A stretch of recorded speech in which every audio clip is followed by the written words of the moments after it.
Boa noite, irmãos. Graça e paz. Que a graça do nosso Senhor e Salvador Jesus Cristo esteja mesmo com a vida de cada um. Para nós é uma alegria muito grande poder estar mais uma vez junto com vocês para estudarmos a palavra de Deus, para adorarmos ao nosso Deus, que é merecedor de toda honra, glória e louvor. Hoje, em virtude do mau tempo, nós optamos por não ir na congregação, né? Porque os nossos irmãos de lá são de idade e esse tempo frio não fica legal, né? Então, a gente achou por bem fazer a live por aqui mesmo e Deus permitindo, estaremos todos aí conectados, estudando a palavra de Deus, tá certo? Continuamos o nosso estudo de fé e graça e eu coloquei esse louvor aí para nós iniciarmos porque ele diz a mensagem da cruz, né? A mensagem da cruz que Jesus Cristo deixou para nós, a graça, né? A graça, a fé infundada em Cristo, então é propício, né? Dizer sim, eu amo a mensagem da cruz, porque é nela que Jesus morreu, padeceu, derramou seu sangue, para que nós fôssemos alcançados e resgatados pelo nosso Deus. Tá certo? Então nós queremos ver aqui os pedidos de oração e logo em seguida estaremos, né, no mesmo princípio lá da carta de Paulo aos Romanos, capítulo de número 5, nós lemos até o versículo de número 11, né, e vamos caminhar mais um pouquinho hoje nesse assunto, tá certo? Então nós temos aí, vamos orar pelo nosso irmão Benê, o Elias, continuamos orando por eles, para que Deus dê graça, o Alexandre, também o Bruno, a Ana Paula, o Gustavo do Rio de Janeiro, deixa eu ver quem mais aqui.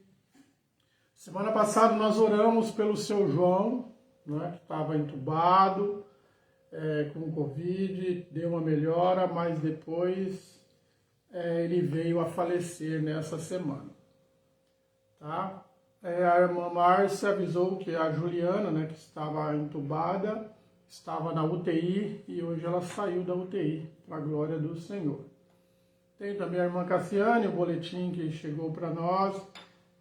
O estado dela ainda é bem delicado, né? E estão tratando também do curativo, da amputação que ocorreu na perna dela, nos pés. Temos também continuamos orando pelo Mário Fanton, né, da Wiener. Nós não tivemos notícia entre ontem e hoje, mas vamos continuar orando, né? Também o seu Célio, orando pelo Eduardo, né, o neto da irmã Cleusa, que ainda teve algumas melhoras, mas é necessário que melhore mais, né? Melhore bem. Nós cremos que Deus pode fazer, né? Tudo isso nós pedimos ao Senhor, sabendo que a vontade do Senhor é que prevalece. Mas a nós cabe orar e pedir a Deus a cura, a libertação, o milagre. Também o Cleison, né, que é o irmão da irmã Vânia, e o quadro dele continua na mesma, né? Então ele não está bem, não teve melhora, mas continuamos crendo, não é? Continuamos crendo e sabendo que o Senhor é poderoso. Também o Sérgio, continuaremos orando por ele, o estado dele até a semana passada era grave, nessa semana não tivemos notícia.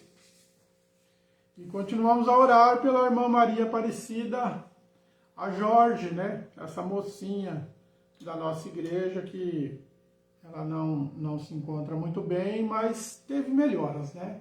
E também vamos orar hoje também por outra mocinha da nossa igreja, a irmã Joana, né? A esposa do irmão Mário. Ela não se encontra muito bem de saúde, fez vários exames hoje que o médico pediu no dia de ontem. Ontem ela não passou bem, uma dor de cabeça apertada, mas nós cremos no poder que há no nome de Jesus Cristo, né? Este nome que é sobre todos os nomes, e é nesse nome que nós clamamos a Deus, tá certo? Então eu te convido agora você curvar a sua cabeça, vamos fechar os nossos olhos e vamos orar e clamar a Deus em favor dessas vidas.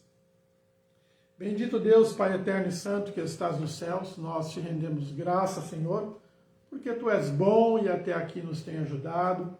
Obrigado a Deus pela oportunidade de mais uma vez estar reunido com os irmãos, ainda que pela live, pelas redes sociais, mas o Senhor nos tem dado graça e nós te louvamos, Senhor, por isso.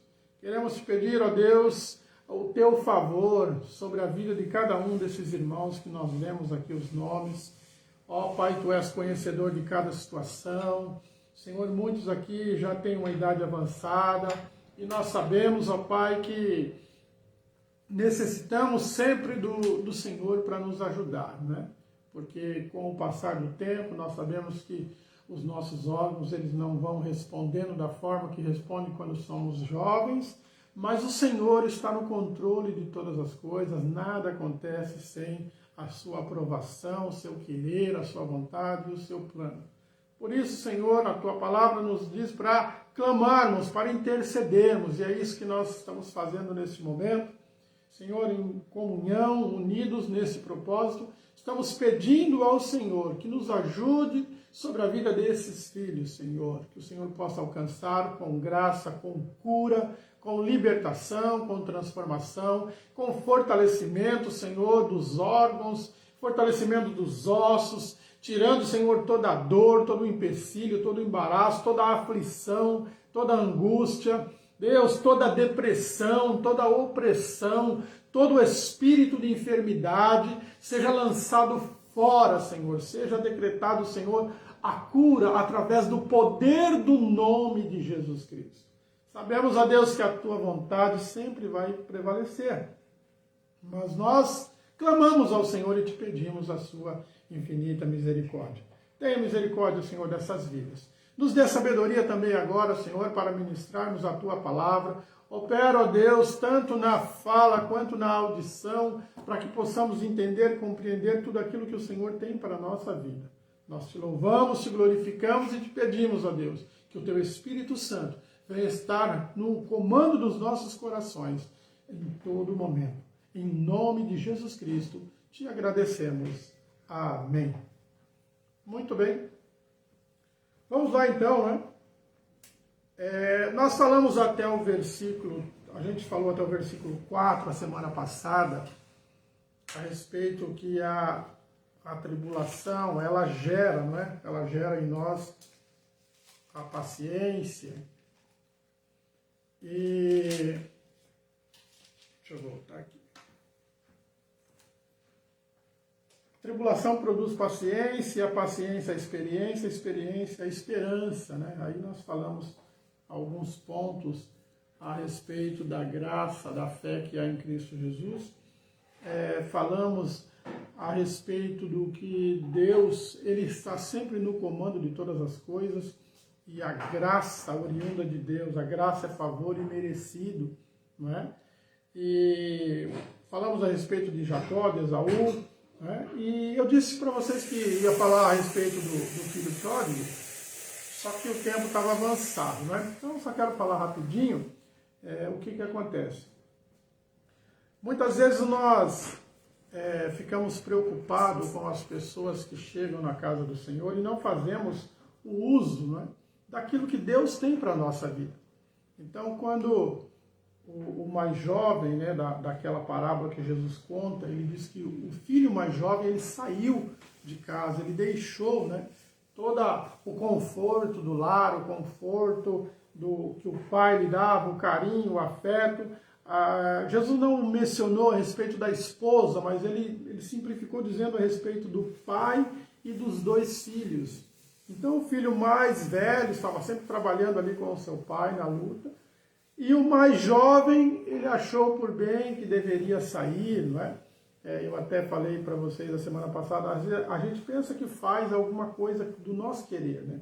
Mas ou estamos servindo a Deus ou não estamos servindo a Deus. E quem não serve a Deus não tem outra opção senão servir o diabo. Então muitas vezes nós achamos que estamos fazendo aquilo que é a nossa vontade, mas se não é a vontade de Deus, é a vontade do inimigo das nossas almas, e precisamos tomar muito cuidado. E foi o que aconteceu com o jovem, o filho mais jovem, né? Ele pediu para o pai dividir a herança, o pai deu a parte da herança para ele, com muito pesar, com muita dor no coração, e ele saiu, né, e gastou tudo que ele ganhou, não teve sucesso nenhum, teve muitos amigos enquanto tinha dinheiro, e depois que acabou o dinheiro ele viu que não tinha, era nada. E ele reconhece, né, ele reconhece que pecou contra o céu, pecou contra o seu pai, e ele então decide voltar, né, para a casa do pai, ele decide voltar. E quando ele volta, o pai, ele achou que o pai não iria recebê-lo, mas o pai o recebeu de braços abertos, mandou dar um banho nele, mandou colocar uma roupa nova, um anel no dedo, colocar sandálias novas nos seus pés e mandou matar o bezerro cevado, né? O cevado é um tipo de tratamento que se dá a um animal para uma certa ocasião, uma certa data, você matá-lo para comemorar. E o bezerro estava sendo tratado para uma situação de muita alegria, né? Então, ele manda matar esse bezerro e fazer um churrasco bem feito. E ele diz, olha, vamos nos alegrar porque o meu filho estava perdido e foi achado, né? E ele saiu, mas ele voltou. E o filho mais velho, então, chega para o pai, e quando ele chega na casa, e ele vê aquela festa, aquela comemoração, e ele não acha legal, e ele pergunta para um dos conservos, né? Ele fala, o que está acontecendo? Aí o servo diz, olha, é o teu irmão que tinha sumido, desaparecido, e ele voltou. Quando ele diz que ele voltou, ele fica muito indignado, ele fica irado, ele fica bravo, porque ele não achou justo, né?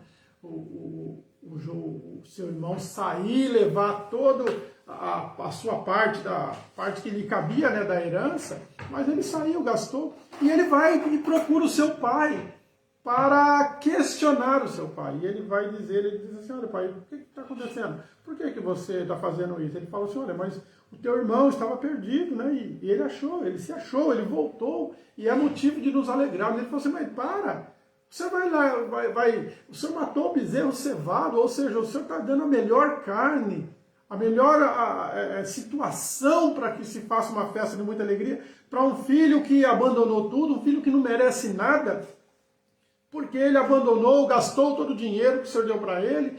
E uma coisa interessante que esse filho mais velho menciona, ele menciona como se conhecesse aonde estava esse jovem, como se soubesse do paradeiro. Ele fala assim, ele saiu e gastou os seus bens com as meretrizes.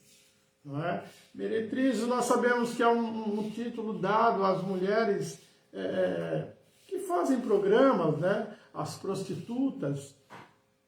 E então dá a entender, da forma que Jesus coloca, que esse irmão mais velho sabia do paradeiro. E ele sabia da angústia que seu pai estava, porque Jesus relata que ele estava sempre olhando para a porteira, para a estrada, esperando que o filho dele regressasse, voltasse.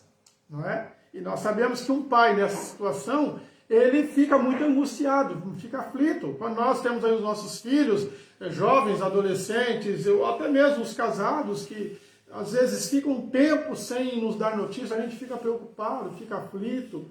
Às vezes saem, voltam tarde da noite e a gente não sabe exatamente aonde eles estão. Muitas vezes eles falam onde estão, mas nós não estamos vendo.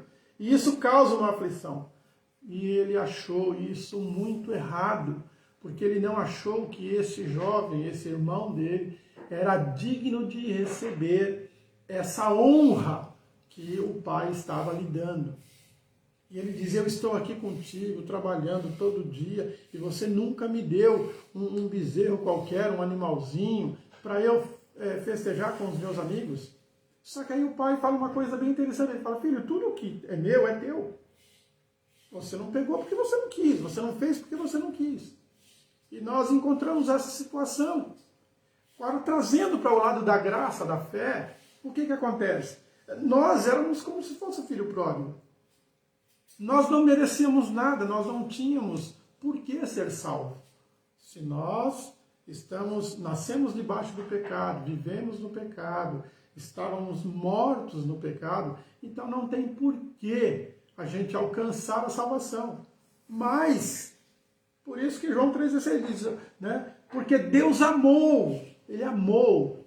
Aí ele diz que amou o mundo, nós até falamos sobre esse mundo não é o mundo que o diabo habita de forma alguma, que o diabo tem o poderio sobre ele, desses filhos que não são os filhos de Deus.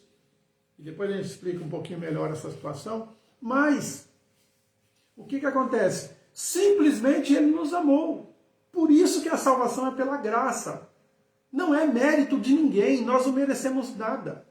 E muitas vezes são colocados para nós situações, olha, se você fizer isso, se você subir num monte, se consagrar, se você jejuar não sei quantos dias por semana, se você orar tanto período por dia e tal, você vai... Não. Você pode fazer o que você quiser. Você não alcança a salvação se a graça não te alcançar. Não é proveniente da nossa vida. Ela é dom de Deus. Lembra que nós lemos Efésios capítulo 2? E ele vai dizer, né, no versículo 8, ele diz, porque pela graça sois salvos por meio da fé, e isso não vem de vós, é dom de Deus. Ou seja, nada que nós façamos, nós conseguimos algum mérito para a salvação, de maneira nenhuma. De maneira nenhuma. O versículo 9 completa, não vem das obras para que ninguém se glorie. Porque aí quem tem mais condições de fazer mais obras, estaria em vantagem sobre aquele que não tem condição.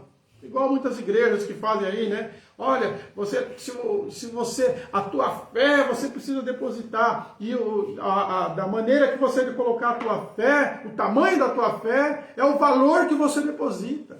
Então quem dá 10 reais vai receber 20, quem dá 100 vai receber 200, quem dá 1000 vai receber 2000. Não, isso é uma mentira. Uma mentira do diabo. Não é desse jeito. Sabe? Seja qual for a obra que você faça, nós não conseguimos, nós não alcançamos mérito para a salvação. Aí o versículo 10 diz, porque somos feitura sua, criados em Cristo para as boas obras, as quais Deus preparou para que andássemos nela. Então você percebe, né, dessa maneira que Paulo coloca aqui aos irmãos de Éfeso, Deus, ele cria não só o plano da salvação. Então, o que Deus faz? Ele falou, olha, num determinado tempo, Jesus vai descer, vai nascer, vai viver, vai morrer, e pelo seu sangue vai ser resgatado, será comprado esses que eu vou te dar, não é? Porque aqueles que o Pai dá. Então, aí eles alcançam a salvação. Por quê? Por causa da fé que é depositada neles.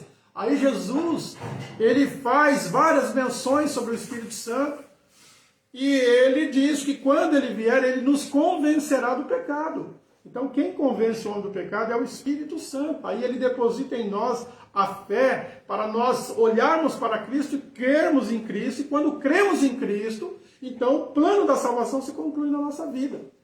E Deus já preparou as boas obras para aqueles que são salvos, para aqueles que são eleitos, que são chamados. Não é por isso que ele fala nesse versículo aqui, de número 10, do capítulo 2 de Efésios. Porque somos feitura sua, ou seja, fomos feitos por Ele, criados em Cristo Jesus, para as boas obras, as quais Deus preparou para que andássemos nela. Então Deus já preparou. Então, olha, aquele que é chamado de Deus, é escolhido de Deus, é resgatado por Deus através do sangue precioso de Jesus Cristo. O poder do Espírito Santo, que agora vai comandar o seu coração, faz com que ele tenha boas obras. Então, é a questão que Tiago, né? Ele até entra num conflito verbal com Pedro, E eles vão falar assim, olha, o Pedro fala assim, não, mas é pela fé que nós somos salvos. O Tiago fala, tá bom, eu sei que é pela fé, só que você tem que ter obra. Se você não tem boa obra, como que você vai dizer que você tem fé? Nós não conseguimos enxergar fé em ninguém, mas quando nós analisamos as obras, e é aí que diferenciam. As obras daquele que tem o Espírito Santo de Deus, aquele que é escolhido de Deus, aquele que é marcado por Deus pelo Espírito Santo, ele vai ter boas obras. Então, quando você olha para a vida material dele, ainda que ele não tenha posses, ainda que ele seja um desempregado, ainda que ele não tenha êxito material, mas as obras são mostradas no reino de Deus.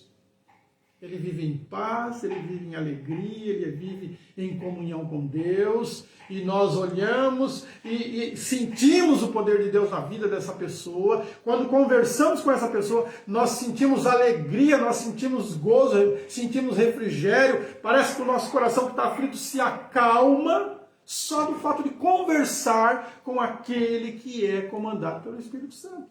E isso são essas obras que Deus preparou. Não somos nós também que preparamos. É Deus que preparou essas obras. Então você nota que todo o conjunto desta obra é feitura divina. O que o homem faz? Nada, ele cumpre aquilo que o Senhor está designando no seu coração. Designando seu coração, porque nós temos uma dificuldade na nossa carne, na nossa matéria humana, nós temos uma dificuldade muito grande, até para entender o plano de Deus, quanto mais executar o plano de Deus. É necessário que o Espírito Santo venha comandar a nossa vida. Tá certo, irmão? Tá conseguindo acompanhar comigo aí o raciocínio? Qualquer coisa você escreve aí, que daqui a pouco a irmã Maria dá uma olhadinha, tá bom? Pra gente explicar alguma coisa. Então vamos lá.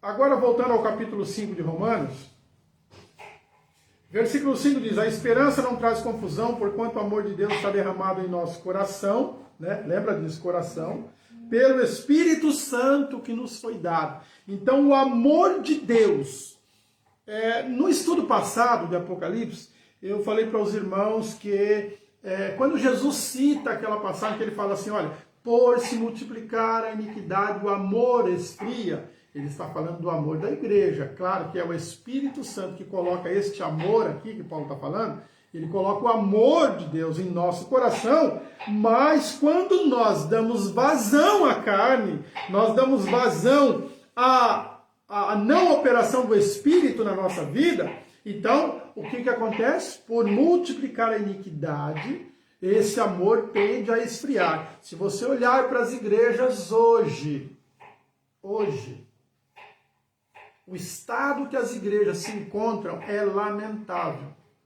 É lamentável. Sabe, as pessoas não estão nem um pouquinho preocupadas em ir adorar a Deus. Claro que eu não estou generalizando, mas boa parte dos chamados cristãos, pessoas que até então viviam pulando e tal, e dizendo que estavam cheios do poder de Deus, agora nem na igreja aparece. Então, é uma situação muito difícil, uma situação que nós não conseguimos compreender à luz da palavra. Porque o amor esfriar é uma coisa, e não ter mais o amor é outra. Hoje ninguém quer compromisso com a obra de Deus. E não é só no tempo da pandemia, um pouco antes da pandemia. As pessoas já não queriam compromisso com a obra de Deus. E é porque a iniquidade está sempre aumentando. E agora ele diz, olha, o amor de Deus está derramado em nosso coração pelo Espírito. Então, uma pessoa que não tem amor, ela não tem o Espírito de Deus. Ela não tem o Espírito Santo. Porque é o Espírito Santo que derrama esse amor. Não é? Aquele que tem um amor que é produzido pelo Espírito Santo em nosso coração, o que acontece, irmão? Ele vai viver com um coração benigno. Sabe, coração benigno. Que nem essa frente fria que chegou aí de ontem para cá, né? Ontem à noite, ontem de tardezinha, começou a mudança do tempo e hoje já amanheceu. Quer dizer, na madrugada, à noite já choveu. E hoje amanheceu em alguns lugares chovendo, garoando, e a temperatura foi lá embaixo, né? Nem tanto, mas abaixou bem, pelo calor que estava ontem durante o dia, né? Hoje foi ao extremo. E a tendência é esfriar um pouco mais. E o que acontece? Nós estamos no conforto do nosso lar. Nós temos os nossos cobertores, a nossa cama quentinha, mas tem gente que não tem. Tem gente que está no relento. Tem gente que está num estado de pobreza muito grande. Tem pessoas, tem famílias que moram na periferia de Bauru, não precisa ir longe, na periferia de Bauru, que você entra na casa dele, casas de madeira, barracos, que tem frestas lá que o vento entra e entra cortando. Às vezes não tem um piso, é chão batido. Às vezes não tem a cama, só tem um colchão, e esse colchão é colocado no chão. É claro que a umidade vai passar e vai chegar e vai atingir esses corpos. E muitas vezes eles não têm cobertores suficientes para aquentá-los nesse momento de frio. E a igreja? A igreja de Jesus Cristo. A igreja que Cristo mostrou aquela parábola do samaritano. A igreja que se diz cheia de graça e de fé. A igreja que se diz cheia do poder de Deus. Aonde está? Aonde estão aqueles que têm o amor de Cristo? Que têm o amor de Cristo. Cristo estava sempre preocupado com as pessoas. Sempre trazendo alento para as pessoas. O negócio de Cristo era na rua. Era no meio do povo, porque ele veio para salvar o povo. Ele veio para trazer o reino de Deus. E nós, como igreja, já estamos salvos, o resto que se vire, que se dane. Não é assim? Aonde está o amor de Deus? É por isso que Tiago fala. Mostra para mim a tua fé sem obra, que eu vou te mostrar as minhas obras pela fé.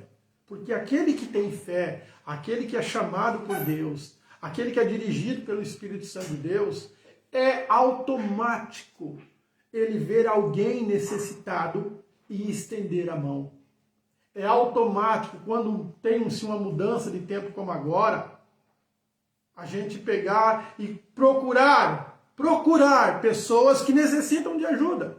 A gente fica, não, se aparecer alguém aqui, e se não aparecer? Se a pessoa não tiver condição nem de chegar na frente da tua casa ou na igreja e estar aí pelas ruas, aonde? Aonde estão essas pessoas? E tem uma parábola que Jesus conta a respeito de uma festa, de um senhor muito rico que ele faz uma festa, e ele chama vários convidados de renome, pessoas da alta sociedade, pessoas que são aparentemente seus amigos, e todos eles dão uma desculpa e ninguém vai à festa desse homem. E ele tinha mandado fazer muita comida. Tinha muita comida e muita bebida. E chega um certo momento, o servo chega para ele e fala, olha, ninguém quis vir. Falaram isso, deram essa desculpa. Ele falou, então tá bom. Então vocês saiam agora e vai aos vales e valados, às pequenas ruas, andem pela cidade.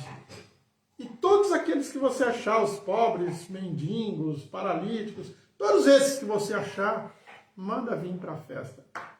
E foi isso que aconteceu. Todos eles foram, chamaram, convidaram todas aquelas pessoas que supostamente não faziam parte da sociedade. E a casa se encheu, e eles comeram, se fartaram, beberam, e o dono, aquele senhor, ficou muito feliz, porque a casa estava cheia. Tem muitas pessoas que se dizem cristãos, mas na verdade são religiosos. E no céu, irmão, a gente estudou que não é no céu, mas tudo bem. Ir com Jesus, ir para o céu, não é religioso que vai. Porque religioso não tem amor. Ele tem algumas práticas, mas ele não estende a mão. Ele não está preocupado. Tem pessoas que, quando um morador de rua, um mendigo, chega perto dele, ele se afasta de medo do cara relar nele. Sabe? Pessoas que... E diz que tem a graça de Deus. Não tem. Não passou, a graça não alcançou ainda. Porque quando a graça alcança, nós vemos que nós não temos diferença de nenhum. E aí nós vamos agir conforme a fé que o Senhor deposita em nós. E essa fé, ela não só cuida da minha vida, mas também da vida do meu irmão. Por isso que Jesus falou, olha, 2 mandamentos, amar a Deus sobre todas as coisas e amar o próximo. Se você não ama o próximo, você não ama Deus. Tá certo? Muito bem. Aí o 6 diz, olha, porque Cristo, estando nós ainda fracos, morreu a seu tempo pelos ímpios. Pelos ímpios. Porque apenas alguém morrerá por um justo. Pode ser. Pois poderá ser que, pelo bom, alguém ouse morrer. Pode ser, não pode? Talvez você fale assim, não, eu morro pelo meu filho, pelo meu esposo, pela minha esposa, que é uma pessoa muito boa. Mas e aí? Aquele cara que é maníaco, que é estuprador de criança, você morre por ele? Então Jesus morreu. Mas o versículo 8 diz assim, mas Deus prova o seu amor para conosco. Prova o seu amor para conosco, em que Cristo morreu por nós, sendo nós ainda pecadores. Olha só, o nosso estado não é diferente de todos os ímpios. Não era, irmão. Não era. Nós fazíamos parte da impiedade. Mas o Senhor provou o amor enquanto nós estávamos no pecado. E ele diz, logo, muito mais agora, sendo justificados, lá no versículo 1 ele diz, pela fé. E agora ele diz, sendo justificados pelo seu sangue, seremos por ele salvo da ira. Nota que não está dizendo aqui salvo da tribulação, da angústia, da prova, do embaraço, da fadiga do dia a dia, nada disso. Período da grande tribulação, nada disso. Ele não nos salva, não nos tira isso. Mas ele vai nos salvar da ira, do grande dia da ira do Senhor, que é o dia do arrebatamento, em que Cristo leva a igreja, sentencia besta, anticristo, falso profeta, diabo, inferno, morte, e lança todos para o lago que arde com fogo e enxofre. Porque se nós, sendo inimigos de Deus, somos reconciliados com Deus pela morte do seu Filho, muito mais, estando já reconciliados, seremos salvos pela sua vida. E não somente isso, mas também nos gloriamos em Deus, por nosso Senhor Jesus Cristo, pelo qual agora alcançamos a reconciliação. Olha que interessante. Então agora, se nós somos salvos pelo Senhor, a graça oriunda de Cristo, através da fé, ela vem e nos justifica. Então, nós agora nos gloriamos do Senhor. É você viver em alegria, em comunhão com tudo aquilo que o Senhor mostra para nós. Deixa eu ver um texto aqui, rapidinho, com vocês. Aqui no capítulo 8 de Romanos. Eu li a semana passada o versículo de número 1, lembra? Portanto, agora nenhuma condenação há para os que estão em Cristo Jesus, que não andam segundo a carne, mas segundo o Espírito. Porque a lei do Espírito de vida em Cristo Jesus me livrou da lei do pecado e da morte. Porquanto o que era impossível à lei, visto como estava enferma pela carne, Deus, enviando o seu Filho em semelhança da carne do pecado, pelo pecado, condenou o pecado na carne. Então, olha só, por que nós somos justificados? Porque Jesus Cristo, ele veio como se fosse pecador, e ele agora condena. Olha, o seu Filho, em semelhança da carne do pecado, ou seja, em semelhança de pecador, pelo pecado, condenou o pecado na carne. Então, a condenação que Cristo traz no pecado é porque o sangue dele inocente foi sacrificado. Ele foi sacrificado e o sangue foi vertido. Quando o sangue é vertido, então o pecado é condenado e nós somos livres. Para que a justiça da lei se cumprisse em nós, que não andamos segundo a carne, mas segundo o Espírito. Aí, vamos fazer um parênteses nesse contexto. O que acontece? Quando, vamos lá, no passado era a lei, né? Se diz a lei de Moisés, mas é a lei de Deus que Moisés trouxe e apresentou ao povo. Muitas pessoas ainda insistem em dizer que a gente tem que viver, a lei ela não foi abolida, a lei precisa continuar, ok. A lei não foi abolida, Jesus não aboliu. Jesus não falou assim, a lei não presta. Então, não, ele disse, olha, eu vim para cumprir a lei. Então Jesus vem e cumpre a lei. Como que ele cumpre a lei? Sendo um homem em carne que cumpre todos os requisitos que a lei dá, principalmente os 10 mandamentos. Então, quando ele faz o cumprimento da lei, quando ele faz o cumprimento da lei, logo ele mostra que a salvação que o homem não conseguiu pela lei, agora está sobre ele. E é por isso que ele condena o pecado, porque a lei, ela espia, ela esconde, ou ela mostra o pecado, mas ela não consegue redimir o homem do pecado. Então a lei, ela foi ineficiente, a lei foi ineficaz, Deus fez uma lei e a lei não funcionou. Não é isso. A lei fez exatamente o que Deus queria que ela fizesse. Ela veio e mostrou o pecado. E quando ela mostra o pecado, ela mostra que o homem por si só não consegue cumprir a lei, porque se você cometer o erro de uma vírgula da lei, simbolicamente falando, né? Então a lei não é só 10 mandamentos. A lei é uma infinidade de coisas, tem bastante coisa, que é a lei de Deus. O homem não consegue cumprir. Logo, ele não conseguindo cumprir, o homem é incapaz de alcançar a salvação. Por isso que Jesus Cristo vem, cumpre a lei, cumpre todos os desígnios, decretos e mandamentos que Deus coloca. Ele cumprindo todos, ele chama para si, sobre si, toda a responsabilidade de perdão. Mas para que ele resgate o homem, traga o homem de volta a uma aliança com Deus, então ele é o Cordeiro de Deus que é sacrificado por nós. E aí Jesus vai para a cruz, é sacrificado na cruz, e aí nós somos alcançados pela graça, essa graça redentora em Cristo Jesus. Olha que lindo e maravilhoso. Então, ele cumpre a lei.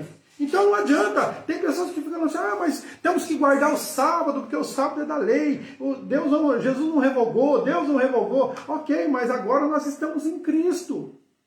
Nós estamos em Cristo. E o dia do Senhor, agora é domingo. Aboliu o sábado? Não aboliu o sábado. Você quer guardar o sábado, você guarda. Qual que é o problema? Qual que é o problema? Problema nenhum. Na verdade, nós temos que guardar todos os dias. Todo dia é dia de adorar ao Senhor. Toda hora é hora de adorar ao Senhor. Durante o período que nós estamos acordados, nós temos que estar glorificando o Senhor. Por isso que o escritor escreve, olha, orai sem cessar, orando em todo o tempo. Buscai a Deus em todo o tempo, buscai enquanto se pode achar, invocai enquanto Ele está perto. E a gente só faz isso acordado, não é? Então todo momento é momento de você adorar ao Senhor. O judeu, né, que ainda acredita que a lei tem que prevalecer, então ele quer cumprir o sábado, ok. Esses dias falaram para mim, pastor, mas o certo era cumprir o sábado. Cumprir o sábado. O certo é não comer carne de porco, porque a lei diz, ok. Tá bom então. Mas a lei diz que tem que ser circuncidado ao 8º dia. Aí a primeira coisa que eu pergunto, você é circuncidado? Não.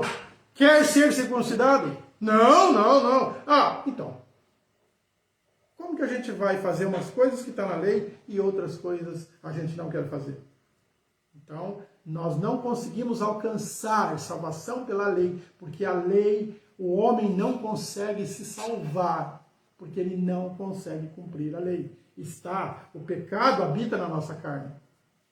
Só que enquanto Cristo não chega, Cristo não entra em cena, o que acontece? Nós estávamos mortos em nossos delitos, em nossos pecados. E estamos mortos, ou seja, a gente não consegue enxergar Cristo, que é vida, porque nós estamos mortos.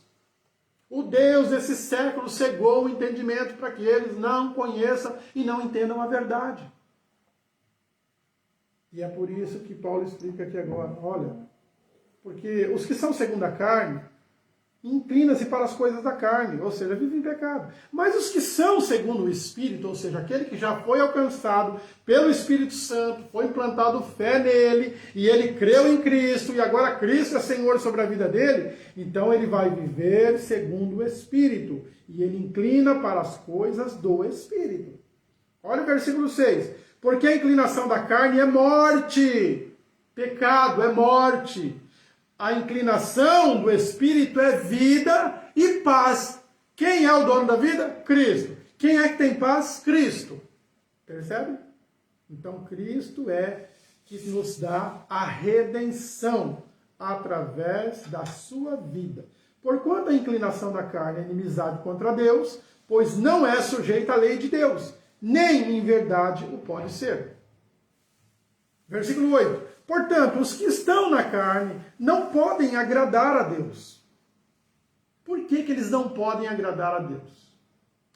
Por que eles não podem? Porque eles estão, aqui Paulo está dizendo, eles estão na carne. Quem está na carne? Quem está vendido no pecado? Quem está morto no pecado? Quem é escravo do pecado? Ele não agrada a Deus. E hoje nós encontramos algumas cenas, sabe? Se não fosse tão difícil, seria até engraçado. Pessoas que se dizem cristãos, eles vão na igreja, eles até cantam, eles oram, e não largam o pecado. Essas pessoas estão agradando a Deus? De forma nenhuma. De forma nenhuma. Quando nós olhamos em Hebreus capítulo 11, ele vai dizer sobre fé. O que é a fé? Ora, a fé é o firme fundamento das coisas que não se vê e a prova das coisas que se esperam. Sem fé é impossível agradar a Deus. Né? Sem fé é impossível agradar a Deus. Por quê? Porque é necessário de fé para que eu creia que Ele é galardoador. Para crer na salvação, na graça de Cristo Jesus, eu preciso de fé, porque sem fé eu não consigo. Porque as coisas que às vezes estão na frente dos meus olhos, eu não consigo acreditar. Como que eu vou acreditar em uma coisa que eu não vi? Não tem como. Mas quando o Espírito Santo deposita a fé, ele entra no meu coração, mostra para mim, olha, a vida que você está vivendo é uma vida de inimizade contra Deus. Você não tem como agradar a Deus vivendo essa vida de pecado. É necessário que você mude de vida. O Espírito Santo dentro do meu coração fazendo isso. E ele mostra para mim que a minha visão tem que ser uma visão de Cristo, uma visão de vida. Eu só enxergava pecado, agora eu enxergo a graça que é em Cristo Jesus. Eu só ouvia coisas mundanas, malignas. Agora eu vou procurar ouvir a voz, ouvir aquilo que me faz viver no reino de Deus. Então, a mudança é inevitável.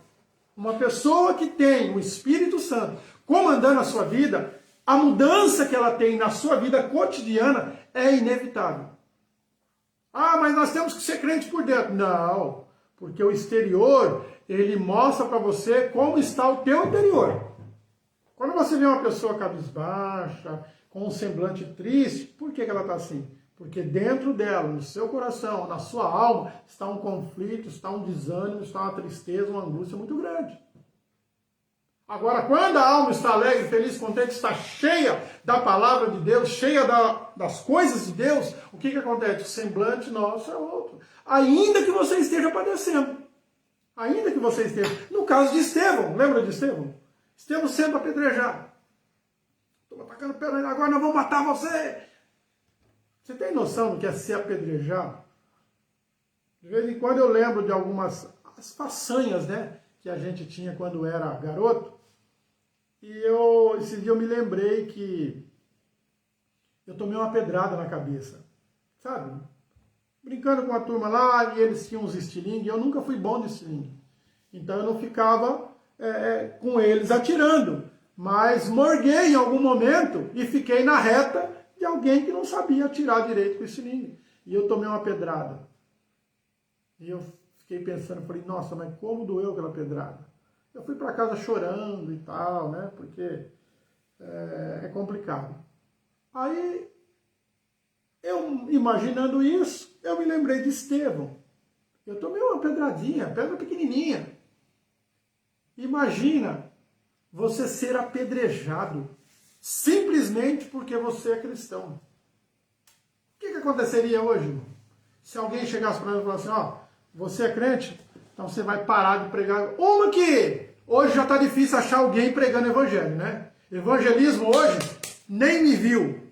Ninguém quer saber de evangelizar. É muito difícil. Ainda há alguns remanescentes cheios do poder do Espírito Santo de Deus que ainda saem para proclamar o Evangelho de Cristo. Mas a maioria dos que se dizem crentes, irmão, ninguém quer saber não.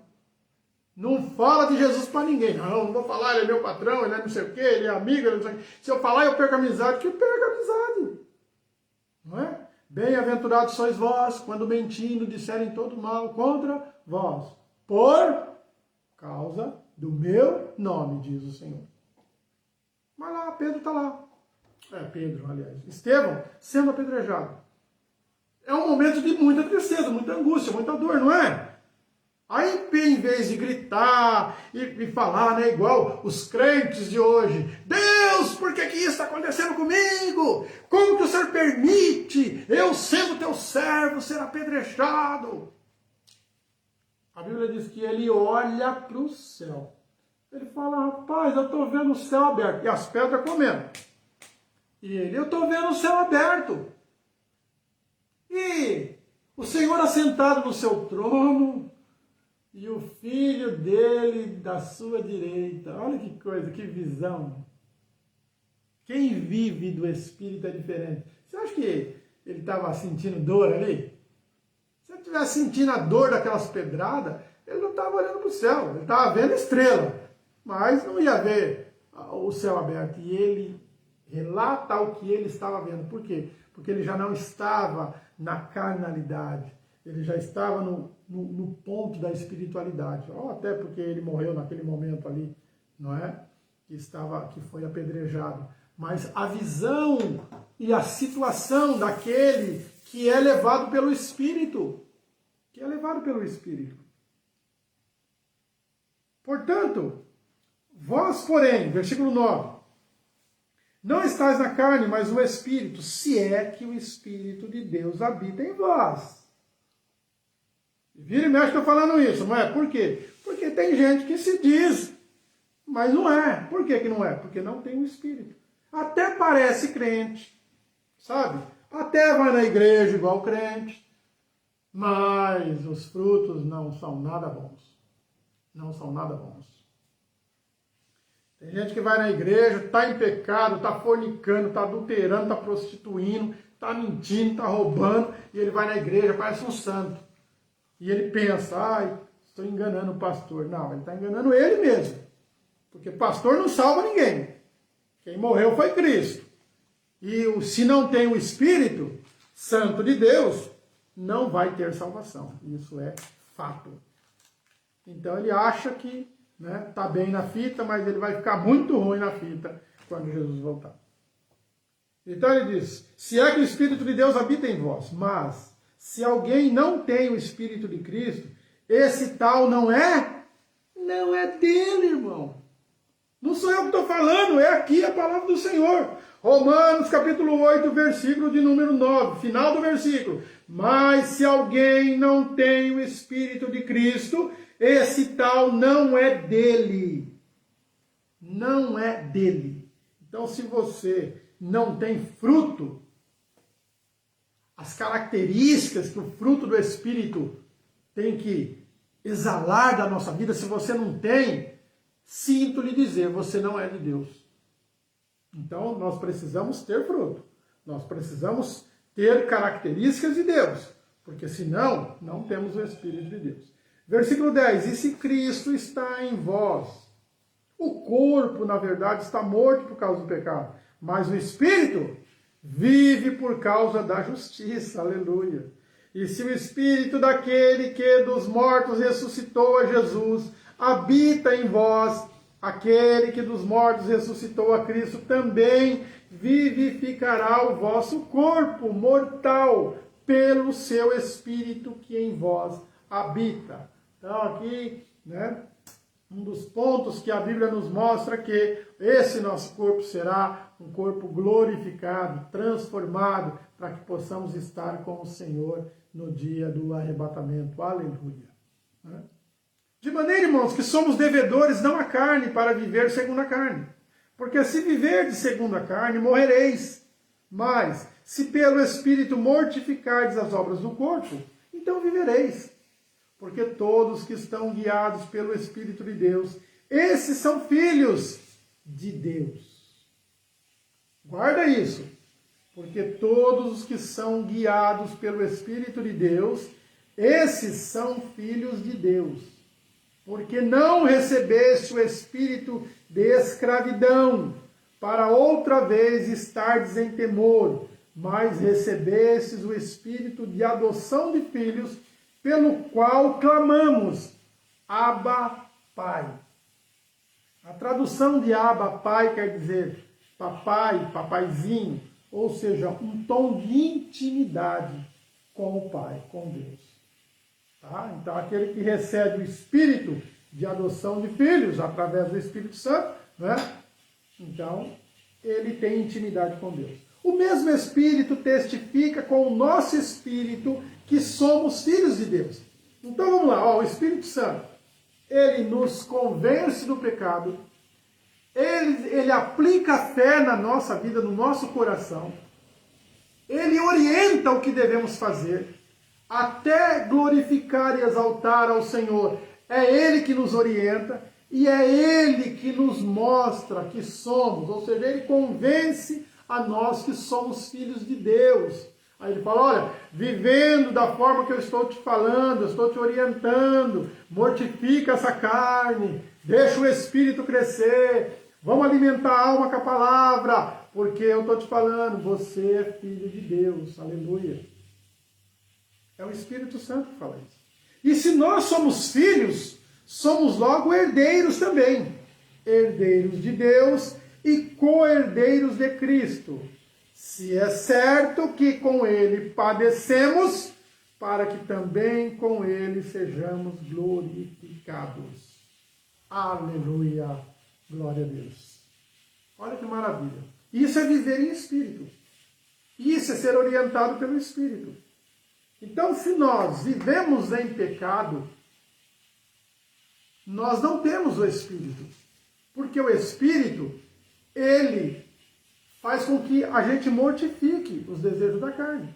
Porque ele diz, portanto, nenhuma condenação há para os que estão em Cristo Jesus. Não tem como você ser condenado. Sabe? Não tem. Porque você já está agora segundo o Espírito, não mais segundo a carne. Porque Cristo nos vivificou através da sua morte. Olha só.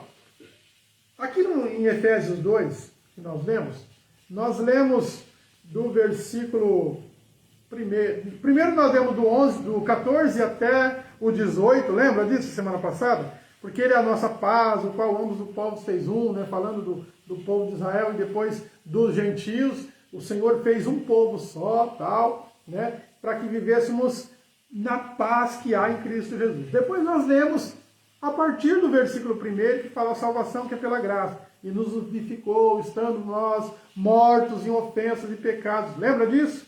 Muito bem. Então, no versículo 8, que ele vai falar, pela graça sois salvos por meio da fé. Isso não vem de vós, é dom de Deus. Então, olha só.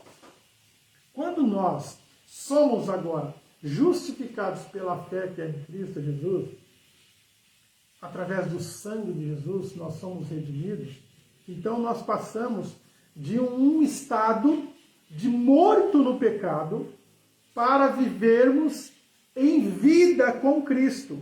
Só há vida em Cristo. Só há vida em Cristo. Fora de Cristo é morte, é condenação. Por isso que Jesus fala, olha, quem crê em mim será salvo, quem não crer já está condenado. É fato verídico. Se não crer, já está condenado. E como vai crer? Se tiver fé. E como ter fé? Cristo, ele nos diz que o Espírito Santo vem e nos convence. E Paulo diz, olha, o Espírito Santo convence o homem do pecado, da ira, do juízo. Ele nos convence tudo isso. E nos convence que somos filhos de Deus. Tá certo? Então é dessa forma. O versículo de número 20. Deixa eu ver se é o 20. Edificado sobre carta de Efésios, tá? Capítulo 2, versículo 20. Edificado sobre o fundamento dos apóstolos e dos profetas, de que Jesus Cristo é a principal pedra de esquina, no qual todo o edifício bem ajustado cresce para templo santo no Senhor, no qual também vós juntamente sois edificados para a morada de Deus no Espírito. Olha só, nesse fator, nessa transformação que a Bíblia nos mostra que nós éramos mortos e agora somos vivificados, somos ressuscitados com Cristo, então ele vai mostrar que nós somos agora como se fosse um edifício firmado na pedra de esquina, que é Cristo. Então nós somos construídos, nós crescemos, né? Então o nosso período, o período de santificação do Espírito Santo, é que faz com que nós tenhamos um crescimento para ser templo santo do Senhor. Não sabeis vós que o vosso corpo é templo do Espírito Santo, não é? E que o Espírito Santo habita em nós. Então, o coração nosso tem que ser tomado pelo Espírito Santo, tá certo? Então, é dessa forma. Nós, quando somos livres do pecado, então nós passamos pelo processo da purificação. E isso é algo lindo e maravilhoso. Claro que nós temos uns outros textos aqui para ver. E para concluir aquela questão do pecado, até que, lembra, eu falei, eu vou responder para a irmã Renata e tal. Eu quero ler com vocês um texto, Mateus capítulo 12, do versículo 22 até o 32, ele vai falar a respeito da posição que os fariseus têm, tá certo? Então, mas vamos ver o versículo de número 31.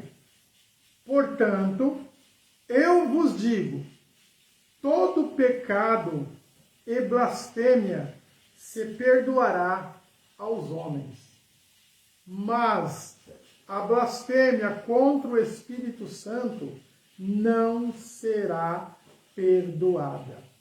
Olha a situação. A blasfêmia contra o Espírito Santo não será perdoada. Então, existe algum pecado que não é perdoado? Sim, o pecado de blasfêmia contra o Espírito Santo. Por quê? Por que Jesus fala isso? Nesse texto, Jesus estava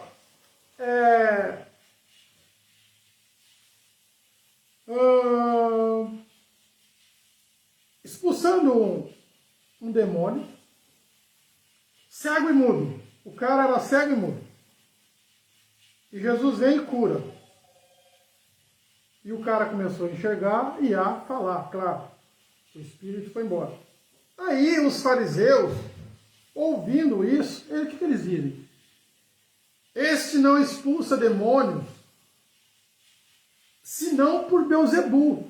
O que era Beelzebul? Um demônio, um título, um nome de demônio dado, ou ao próprio diabo, o Beelzebul, né? Príncipe dos demônios. E Jesus pega e fala assim, olha, eu não estou entendendo o que vocês estão falando. Porque se o diabo expulsa o diabo, se um demônio expulsa outro demônio, logo o reino dele está dividido. Aí Jesus pega e fala, né, uma situação, ele fala assim, ó, toda casa Toda casa que é dividida não prospera. Qualquer situação, se você tem uma empresa e dentro da empresa são dois sócios e os sócios estão divididos, essa empresa não prospera. Você congrega numa igreja, aonde há divisão entre o povo que congrega nessa igreja. A divisão entre os pastores que lideram essa igreja. O que vai acontecer com essa igreja? Ela vai ruir, a família vai ruir. Aonde há divisão, haverá ruína. E Jesus falou assim, se um demônio está expulsando outro demônio, então o império dos demônios não conclui. Eles vão ruir, vão ser destruídos. E é isso que acontece? Não, porque vocês continuam falando de demônio. Aí ele fala, se Satanás expulsa Satanás, está dividido entre si. Versículo 27. E se eu expulso demônios por Beelzebu, por quem os expulsam então os vossos filhos? Aí pegou. Porque os filhos dos fariseus, eles também expulsavam demônios. Aí Jesus pergunta, e aí? Fala para mim. Se eu expulso os demônios por Beelzebu, e os filhos de vocês? Expulsa por quem? Portanto, eles mesmos serão os vossos juízes. Ou seja, você está falando que quem expulsa demônio é Beelzebu, então seus filhos também. Não é? Então eles são juízes sobre você. Porque deu essa palavra que você está falando. Mas aí Jesus faz uma conclusão bem interessante, né? Onde ele predomina e mostra para a gente o início do reinado dele. Versículo 28. Mas se eu expulso os demônios pelo Espírito de Deus, é conseguintemente chegado a vós o reino de Deus. Ou, como pode alguém entrar em casa de um homem valente, furtar os seus bens, e se primeiro não manietar, aqui a tradução dessa Bíblia, outra vai dizer amarrar. Como que você vai entrar na casa de um valente, vai furtar os seus bens, se primeiro você não amarrar o valente, saqueando então a sua casa? Quem não é comigo é contra mim, e quem comigo não ajunta, espalha. O que Jesus está falando? Aí ele conclui, né? Portanto, eu vos digo, todo pecado e blasfêmia se perdoará aos homens, mas a blasfêmia contra o Espírito Santo não será perdoada aos homens. Versículo 32. E se qualquer disser alguma palavra contra o Filho do Homem, ser-lhe-á perdoado.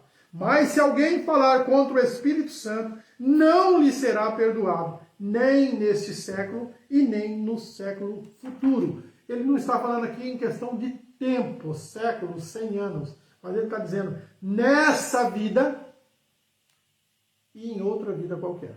Então, aquele que blasfema contra o Espírito Santo, esse não tem perdão.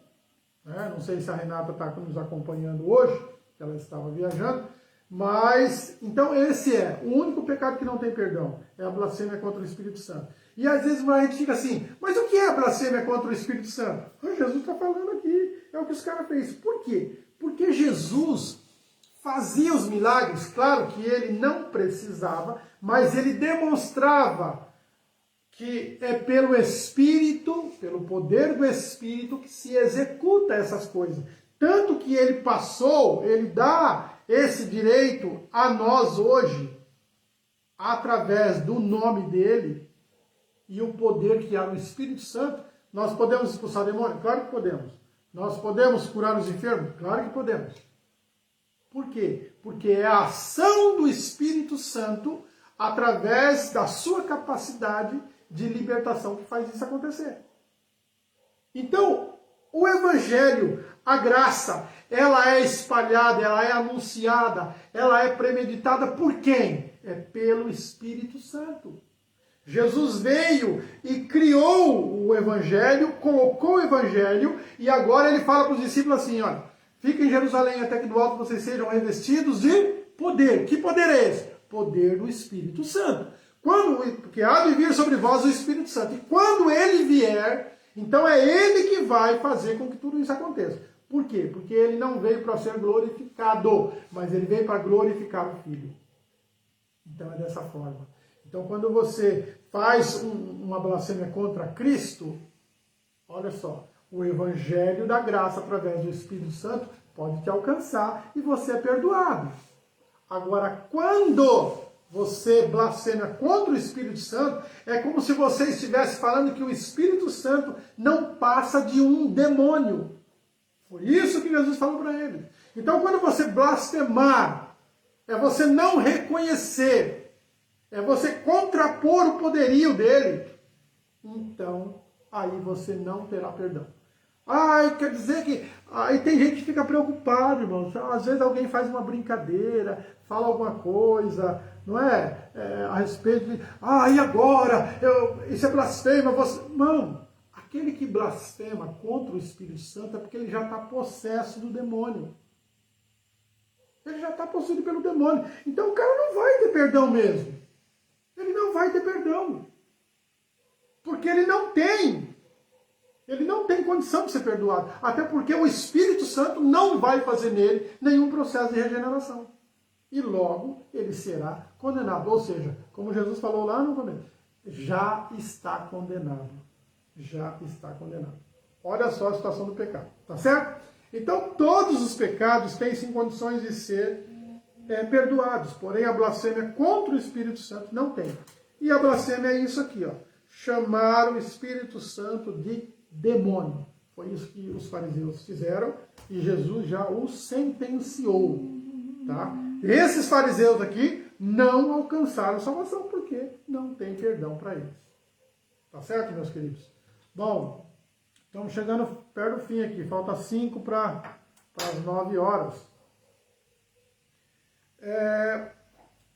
Essa questão da blasfêmia, vamos ver aqui um texto na carta do apóstolo João, capítulo 1, vamos terminar nele aqui, e se Deus permitir, na semana que vem a gente continua dessa carta. Porque o que acontece aqui? A gente vem aqui no versículo de número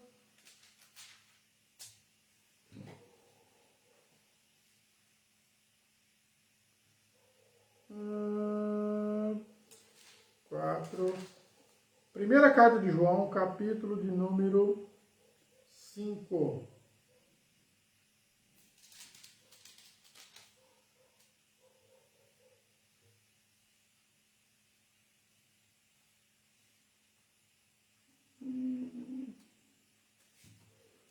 Primeira carta a João, capítulo 5.